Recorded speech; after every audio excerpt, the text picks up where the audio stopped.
কুকুরের জন্য এত এত মাথা নেবে কুকুরের জন্য? জি স্যার, 5 কেজি 10 আছে আপনার পার্মানেন্ট কোনো কাস্টমার আছে এই কুকুরের? ফোন নাম্বার দেন তো।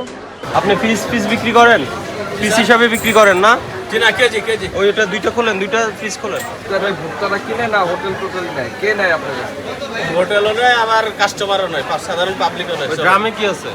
আমি পানি স্যার, এই যে এটা ধোয়া মোছা করা লাগে তো। আর নিচে কক্সিট মুরগি সব এক জায়গাতে আছে। সোনালী কোনটা আর কালার বাট কোনটা সেটা বলেন। আমাদের কালার হলো আপনি কালার 6 কালার 6 আপনার আর সময় লাগবে?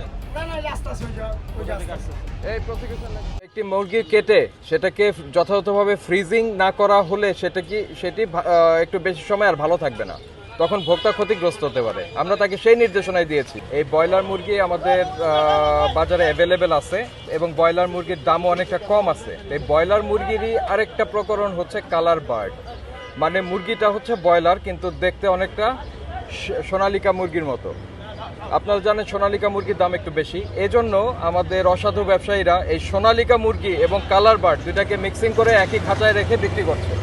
এই জন্য তাদেরকে আমরা সোনালিকা এবং কালার বার্ড আলাদা করে বিক্রি করতে নির্দেশনা দিয়েছি এবং যাদেরগুলি আমরা মিক্সিং অবস্থায় পেয়েছি তাদেরকে আমরা ফাইন করেছি।